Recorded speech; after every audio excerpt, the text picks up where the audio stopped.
Man, what is with all the BOOMco reviews lately? Well, the simple answer to that is because it's the only thing coming out right now! Seriously, I can't think of a single foam blaster that I really need to get at the moment. Yeah, I skipped on the Modulus, but it was a Strife. Yeah, I kind of skipped up on the Split Strike, but it's basically just two double strikes with the... It's like, I don't really see the point. But we've got something interesting in front of us. Is it interesting with this 60-foot range claim? Probably not. But we're looking today at the Halo Covenant Needler. There we go. And it's even...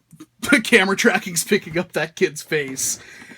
There's probably only one reason you buy this, and that's because you're like a Halo cosplayer or a Halo fan. Because if you're serious about blasting, unless you purposely want to gimp yourself with a 60-foot range claim, which I'm still really worried about, there's really no reason to get this blaster because, well, this is the thing, and while this doesn't have a trigger, that's amazing. It's like the same exact size. The turrets match up and everything. But yeah, this already exists and it's $7 on Amazon, so why would you spend $40 on this? Well, the sad thing is, I haven't even played Halo since Halo 3. So, But the good news is, the Needler is my favorite blaster. Can't dual wield them anymore. What's that? They removed dual wielding. Are you kidding me? You can't dual wield them anymore? They removed it in Halo Reach. Why would you do that? Why would you make a game and take a mechanic out? Oh, God. Well, okay. So, we've established that Halo sucks. But, is this any good? The back of the box here. The Covenant Needler. An unusual blaster for the Covenant, the Needler files chemically charged crystals originally from the Sanghelios moon of Suban instead of energy or plasma. Its compactness, yeah, flippin' right, and ability to home in on targets makes it a widely used blaster in the field. They use blaster twice. I see what they're doing there. You can load darts in the barrel and storage, pull back on the bottom handle, and hold trigger for rapid fire. And it looks like it does come with a target, which has a jackal on it, if I'm not mistaken. And down at the bottom here, we've got the UNSC M6 blaster, which I can't tell is the pistol I like or not, but the Halo pistol, the one that was like a 3-shot kill, that was awesome. Darts and targets, which is probably the only way you could get more of these pink darts. The Covenant Plasma Overcharge blaster. This is just called a plasma pistol. Whatever. And the Covenant Carbine Blaster, which we know is absolutely tiny. But this seems to be a 1-to-1 scale replica, as it is flippin' massive. Alright, well, try me. Pull trigger to light up the darts. Great. Thanks for actually giving me batteries that are pointless, I might add. And, well... oh, that's a cool effect. That's a really cool effect. It's impractical as crap, but that's a cool effect. Why don't they make these glow in the dark? What? As far as I know, they don't, but why wouldn't they? Okay, well, we gotta unbox this sucker. What the hell are these? Pro tip, if you buy this, make sure you don't try to rip it out of the package, because it's not gonna come out. It's got this weird mechanism, and it's... well, it's got holes in it, just for holding the blaster into the packaging. Interesting idea, BOOMco. But here it is, and aesthetically, it's got screws on both sides. Great. And other than that, well, the handle's not too bad. I have pretty small hands, but it's got a nice grip up in here. Trigger's pretty good. This is dumb. That does not fit me at all. And, well, it's got the needlers up there, which, and then they go down. Which is kind of, does it go down as I pull the trigger? No. Oh, wait, there's more than one firing mode. Aha! So that is the secret.